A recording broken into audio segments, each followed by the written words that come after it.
Malam ini beritanya seperti biasa. Iya, gimana tuh? Nggak jauh-jauh dari korupsi. Iya, Bahkan ada berita terbaru. Apa tuh? Bupati Sukoharjo kena OTT KPK karena diduga terlibat kasus pemerasan. Kalau penonton kan meres keringet. Diperes sampai kering juga nggak bakal kebeli itu emas 74 kilo. Jangan kan emasnya, beli berangkasnya aja nggak sanggup loh. UIA, UIU, EO. Tapi kali ini yang kita bahas adalah soal bupati yang diduga melelang jabatan dengan mobil. Waktu kampanye janjinya mau jadi pelayan rakyat. Sekarang malah jadi pelayan hasrat. KPK menetapkan Bupati Kuansing, Suhardiman Ambi, sebagai tersangka karena diduga menerima suap berupa mobil dalam jual beli jabatan Sekda Kuansing. Jadi kasus ini terungkap lewat OTT, operasi tangkap tikus, tangan ya, pada 30 Juni lalu. Dalam OTT KPK mengamankan 10 orang. Saat itu Suhardiman sempat kabur sebelum akhirnya menyerahkan diri bersama Sekda Kuansing Zulkarnain. Mobil masih kredit, sosokan mau kabur. Giliran dicariin debt collector, nangis. Bisa. Nah, awalnya kasus ini gara-gara Pemkab Kuansing buka lelang jabatan Sekda pada April 2025. Waktu itu ada 2 kandidat, yaitu Fahdiansyah dan Zulkarnain. Menurut PLT Direktur Penyidikan KPK Ahmad Taufik Hussein, Suhardiman diduga minta syarat LC. Mobil Land Cruiser. Buat yang mau kepilih jadi Sekda. Buset, lelang jabatan bukan modal kemampuan tapi modal kredit miliaran. Itu bahaya. Zulkarnain menyanggupi, dia akhirnya beli LC, Land Cruiser. Harganya 2,05 miliar rupiah secara kredit. Luar biasa. Cicilannya 46,5 juta rupiah per bulan tenor 5 tahun. Karena BI checking dan cek saldo nggak lolos, Zulkarnain pinjam identitas Direktur Utama PT MIC Ardiles. Pinjem data, buat kredit mobil miliaran langsung dikasih. Lah kita mau minjem gocap harus ngemis-ngemis. Ngulus-ngulus paha. Sampai licin tuh paha nggak cair juga. KPK juga menemukan pola serupa pada 2021 saat Zulkarnain mau jadi Kadis PUPR. Saat itu Zulkarnain diduga kasih mobil Mitsubishi Pajero senilai 700 juta rupiah kepada Suhardiman yang saat itu masih PLT Bupati. Mobil itu juga dibeli secara kredit. Pakai identitas Ardiles lagi. Waduh, Ardiles. Ternyata Ardiles ini bukan benar-benar tulus, tapi mengharap fulus. Betul, pastilah. Biar dapat proyek. Kalau kata KPK, skema kredit ini dipakai biar posisi Zulkarnain tetap aman selama tenor. Sengaja kredit buat jamin jabatan biar aman. Penonton tiap bulan kredit. Bukannya naik jabatan malah nambah kerjaan. Tenang aja. Hidup itu memang banyak masalah. Kalau banyak emasnya berangkas di balik dinding. Nah, balik lagi ke Kuansing. Kata KPK, suapnya udah naik kelas. Dulu Pajero, sekarang Land Cruiser.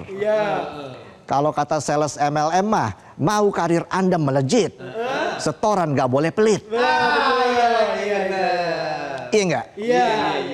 Di kasus suap naik kelas ini, KPK juga mengamankan istri kedua Suhardiman, Suci Nitya Edward. Istri kedua. Dia diperiksa karena pakai Mitsubishi Pajero Sport yang diduga berkaitan dengan perkara. Tapi statusnya masih saksi. Nah, ini udah ada statusnya. Lah, yang dindingnya udah dibongkar-bongkar, statusnya sampai sekarang masih status WA.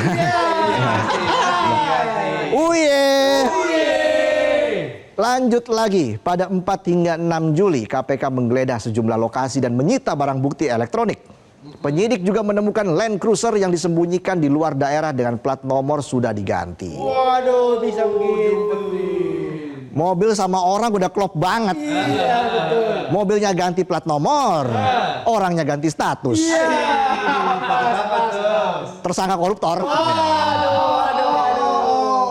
Selain kasus suap jabatan, KPK juga mendalami dugaan gratifikasi terkait pengurusan izin pelepasan kawasan hutan produksi terbatas atau HPT.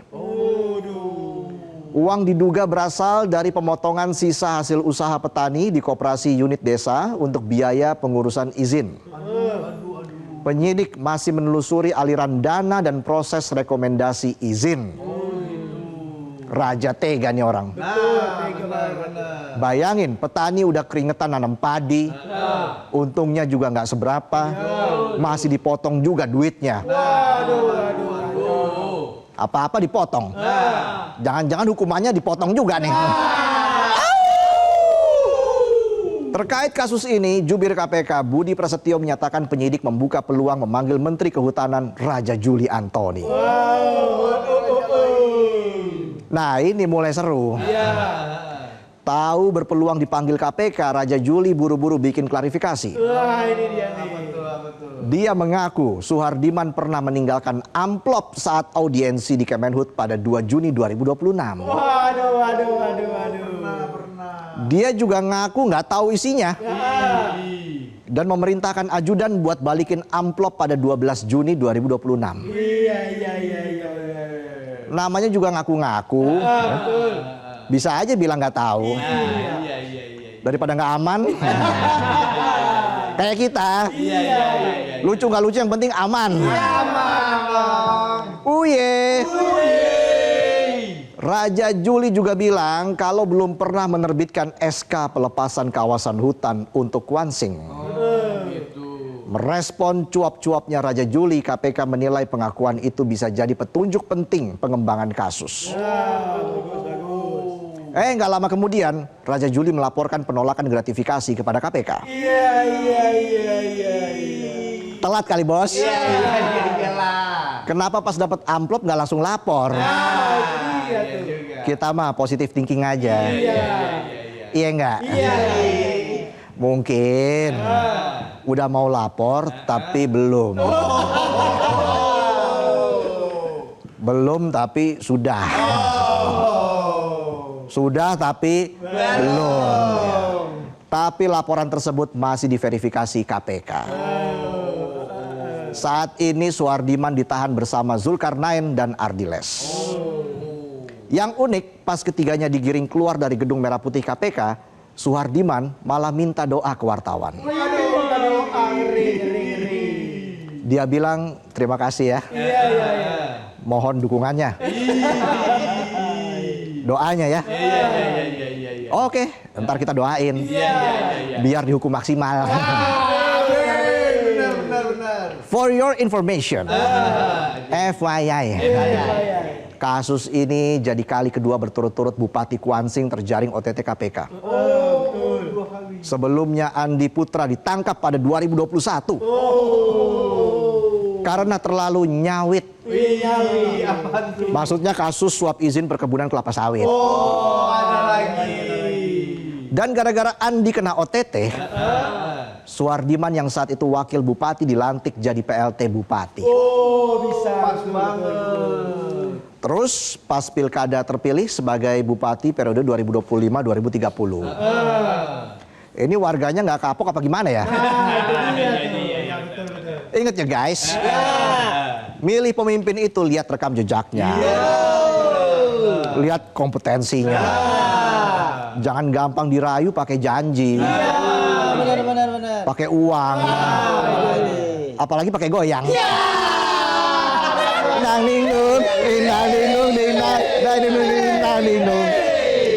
Dan kalau lihat di level provinsi, OTT ini menjadi kasus korupsi ke-7 di Riau. Mulai dari kasus mobil damkar 2007, fasilitas PON 2012, alih fungsi lahan 2014, perpanjangan HGU 2021, pemotongan anggaran 2023. Sampai muncrat. Pemerasan di Pemprov Riau pada November 2025. Bayangin sampai 7 kali. Brazil aja 5 kali juara Piala Dunia. Ini 7 kali. Ingat, jika jabatan terus dilelang dengan syarat berani kredit mobil miliaran, maka yang rugi bukan cuma negara, tapi juga rakyat yang perlahan kehilangan harapan. Kalau jabatan terus dipakai buat menumpuk kekayaan, maka cepat atau lambat penyidik akan datang menagih tanpa promo kredit dan DP ringan. Masih semangat penonton? Kita lanjut ke berita selanjutnya.